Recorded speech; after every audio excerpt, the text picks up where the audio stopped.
Hey, just before the video starts, I want to tell you that all of these statements are based off my tests and they are not code proven, but I think that those statements should be correct. If they are false, please tell me, I will correct myself. Enjoy the video. So piglins trade 600 times per hour, and that also means that we will at some point, if we put more piglins into one block, will hit a limit of hoppers. So that means that we will need to somehow encounter this problem and get the output of the items differently. The first concept I've seen was this one, where you simply just drop a gold onto a pressure plate, and after the piglin trades, it will activate again.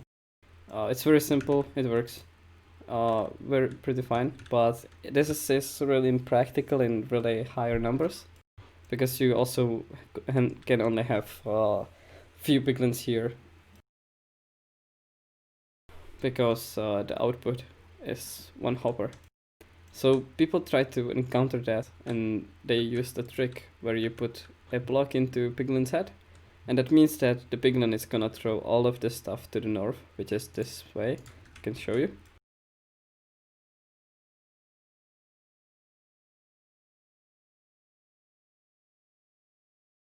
And it works somewhat reliably. We tried to base our battery setup around this, but we couldn't make it work to be 100% reliable and not get stuck items on this trapdoor. So then when we were doing some different concepts, Alu, a member of our server, tried to put them on a wall for some reason, and then he noticed that the items went on the roof. So we noticed that piglins, when they have full block in them and full block on the side of them, act, or the items that are thrown by them act as an item elevator.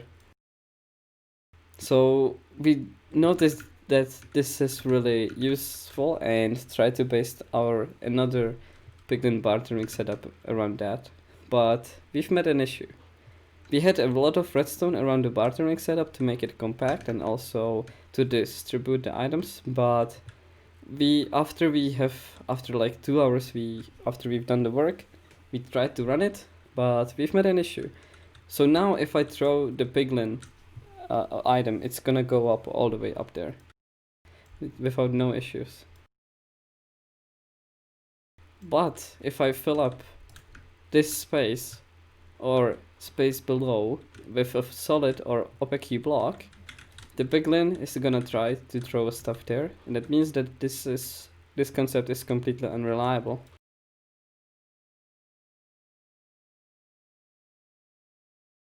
You can see now it ended up on this side. Sometimes it can end up completely somewhere else, like on a floor here. I can try once again. Yeah, you can see it glitched out and went all the way to me. So what I believe this is what for is that piglins will try to throw a block, their item at a solid block if there is no player nearby. And that's when we started testing, and it seemed from my testing that piglins search 3 blocks below them and 4 blocks to the sides and in their head level for a solid block, and they don't need to pathfind to it. It doesn't matter. So right now, if I put a block here, and he can see it, but he will still try to throw stuff there.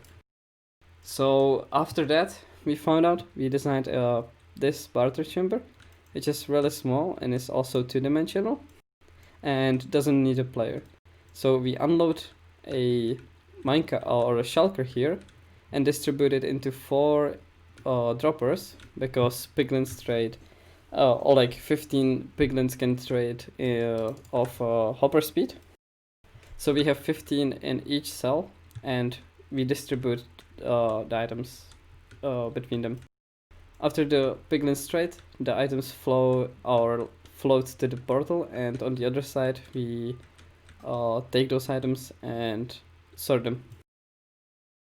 There were also better concepts maybe for some people, which was also shown by Gnembon.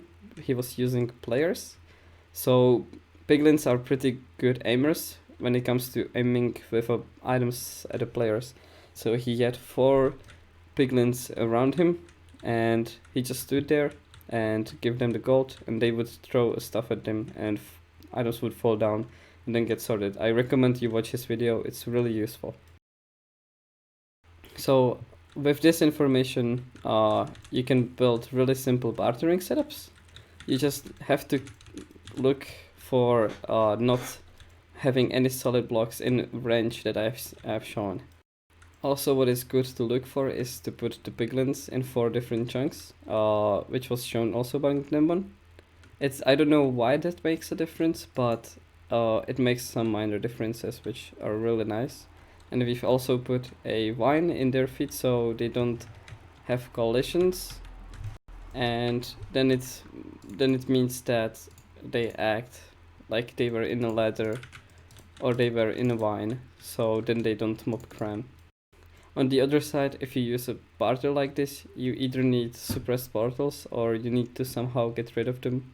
This is really a concept that we're just gonna use, but you can also put a flying machine above here or item conveyor and get rid of the items that way. I hope you enjoyed the video. I hope that it was useful. If you have any questions, you can ask me in the comments.